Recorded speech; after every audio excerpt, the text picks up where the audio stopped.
Welcome to my channel Eco Tutor. Good morning, students. Today's my topic is money and banking. This is the another unit of introductory macroeconomics.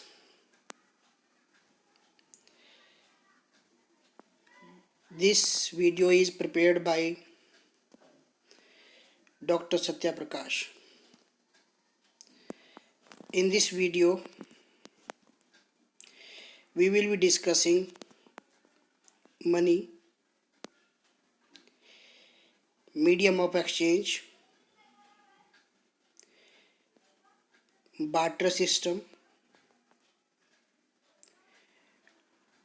drawback of barter system,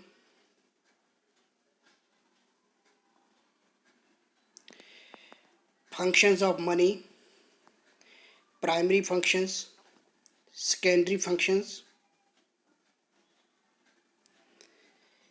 supply of money, and components of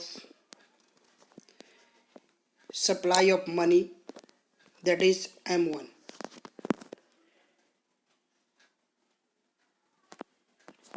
So let's start. Money is the commonly accepted medium of exchange. In an economy which consists of only one individual, there cannot be any exchange of commodities. Hence, there is no role for money. Even if there are more than one individual, but they do not take part in the market transactions. Such a family living on isolation island, money has no functions for them. So here we are discussing that money is commonly accepted medium of exchange. But the question arises, if in an economy there is a single individual, is money act as a medium of exchange? No. And if there is single family who is living in the isolation,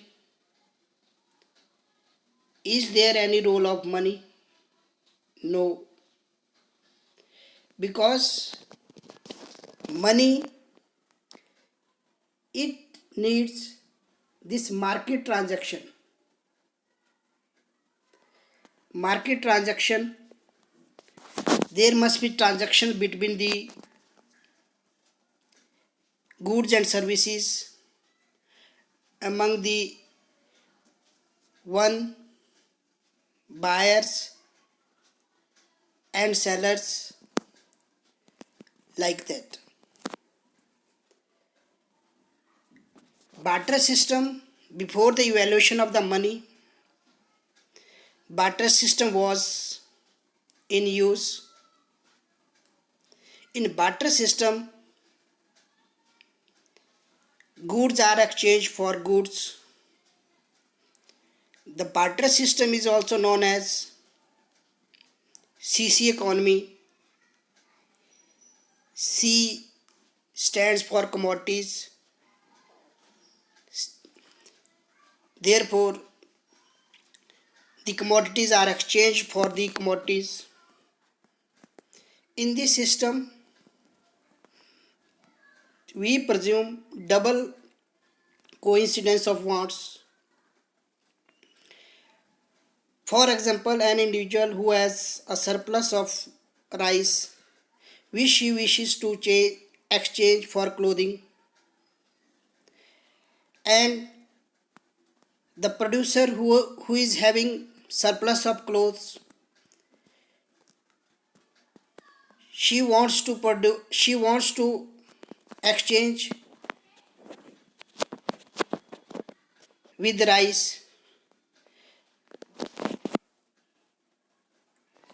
Drawbacks of the barter system.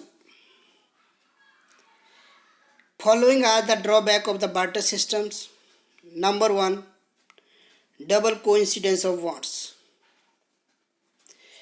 It means that at a point of time, the two individuals are in a possession of such goods which they are willing to exchange for their wants. Under the barter system, exchange remain extremely limited because in barter system this double coincidence of wants, it is very difficult that if a person wants rice, so it is necessary that he wants rice in lieu of the goods what he is producing, and their demands must be demanded by the another person. Second, lack of common unit of value. Under barter system, there was no common unit of value. There are different units are used to measure the value of the goods. For example, a scooter would be valued in terms of horses, cows, etc. Different units of measuring are used in this barter system before the evaluation of the money. Difficulties of future payments or contractual payments. Contractual payments or future payments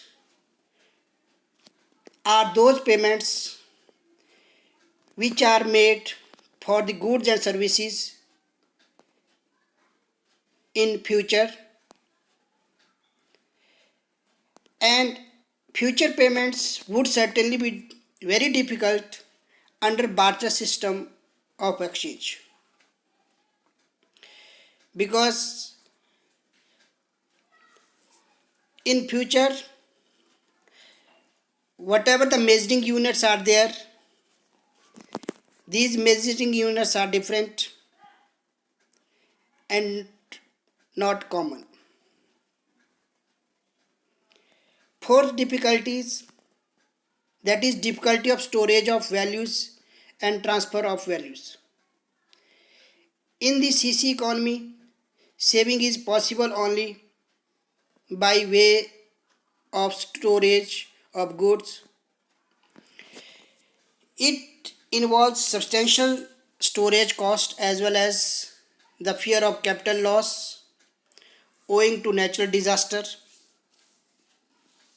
Further, what happens if you are to transfer your savings from one place to the other?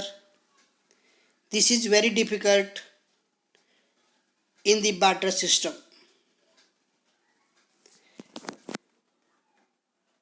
Now come to the forms of money. Here we are discussing four types or four forms of money. Number 1, fiat money. It refers to that money which is issued by order or authority of the government. Here we can say that any money and any paper which is issued by the order or the authority of the government, that we have to accept it. It includes all notes and coins which the people in a country are legally bound to accept as a medium of exchange.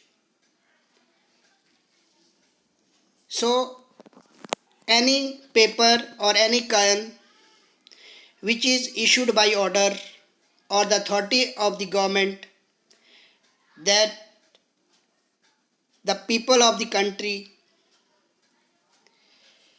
are to accept it. Fiduciary money, it refers to that money which is accepted as a medium of exchange because of trust between the payer and payee. There must be the trust between the payer and the payee. Unless there is trust between payer and payee, no transaction can take place. We cannot exchange goods and services. Checks are fiduciary money as these are accepted as means of payments on the basis of trust, not on the basis of any order of the government. So checks is the example of fiduciary money. For example, if we want to purchase vegetables from the street hawkers, we cannot purchase the goods by giving checks to the vendor, or whether vendor accept it or not, it is up to him. So if there is a trust, we can purchase the goods or vegetables from the vendor by giving him the or issue him the check for selling his vegetables.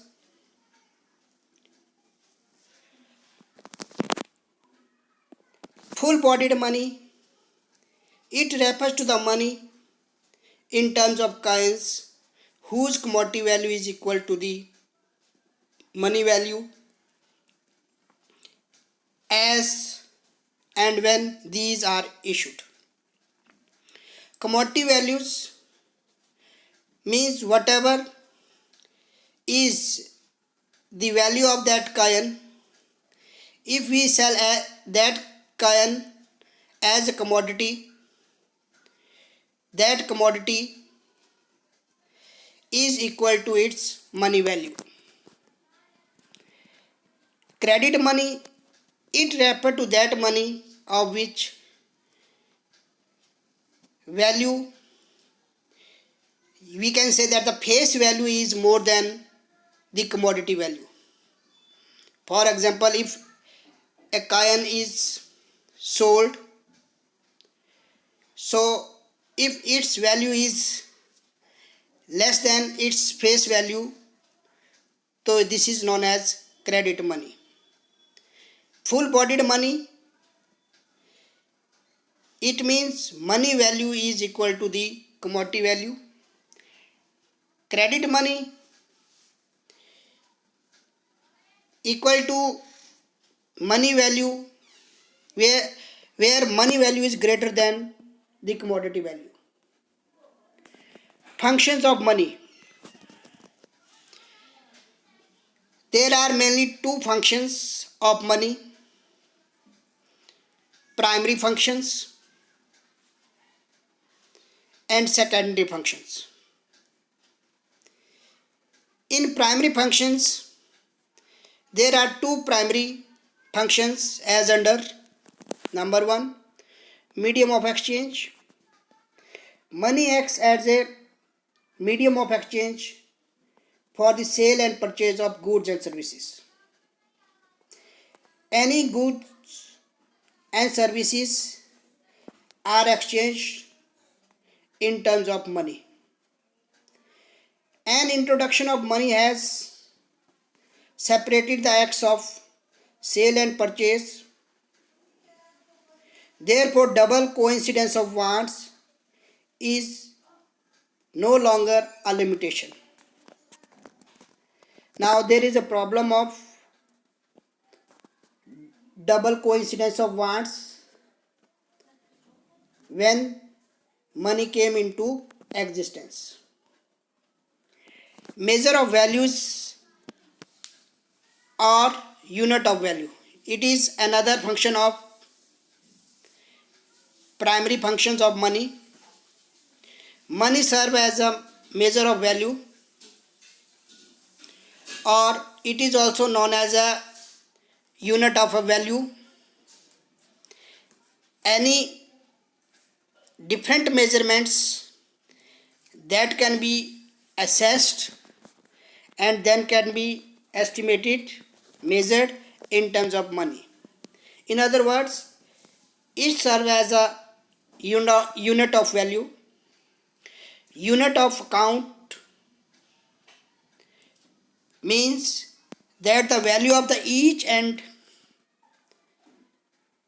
goods and services is measured in terms of money unit.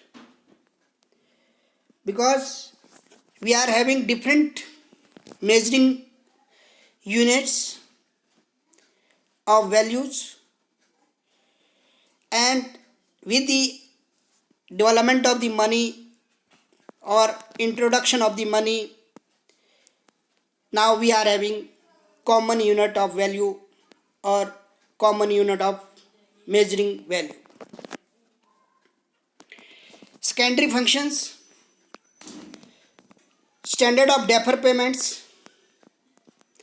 By defer payments, the payments which are made in the futures, it refers to those payments which are made sometimes in future. Money has made defer payments much easier than before. Money is convenient mode of defer payment because in barter system there was the problem of payment of defer payments, and this problem is overcome by the evolution of money, and it solves this problem, helps in make the payments in future.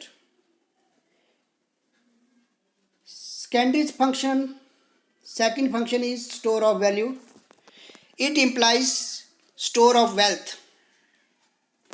What we are having in the stores that can be valued or measured in terms of money. Storing wealth has become considerably with introduction of money. Wealth can be stored just in terms of paper title like FDR, fixed deposit receipt. So we can also store and measure the store of values in terms of money. Transfer of values. Any goods and services that can be transferred in terms of money conveniently. Therefore, money serves as a convenient mode of transfer of value or wealth. Money value can be conveniently transferred to any part of the world, which was not possible in the barter system. Now come to the supply of money. Supply of money is a stock concept. Stock concept in the sense that it refers to the total stock held by the people of a country at a point of time. That's why money is considered as a stock concept. Measurement of money supply. In India, there are four alternative measures of money supply, popularly known as M1, M2, M3 and M4. But here we are discussing only M1 because M1 is discussed here as prescribed in the syllabus. M1 measurement. According to M1 measurement, money supply includes the following components. Number 1, C, another, D, and another, OD. So we can understand this M1 in the form of flow chart. Supply of money here which we are discussing, that is M1. In this M1, C stands for currency with public, DD stands demand deposits with commercial banks, and OD, it means other deposits with Reserve Bank. C with public means note and coins with public, demand deposits with commercial banks, and other deposits with RBIs. These are the deposits, demand deposits with Reserve Bank of Public Financial Institution, NABARD, National Bank for Agriculture and Rural Development. Second, demand deposits with Reserve Bank of foreign central banks and governments.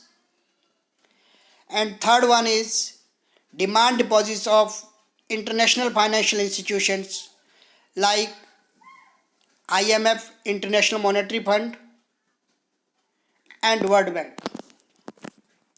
So this is the supply of money. In supply of money, as it is known as a stock concept, and this is the stock concept that the supply of money means supply of money with public in the form of currency and notes, demand deposits with commercial banks, and other deposits with Reserve Bank of India. These other deposits such as demand deposits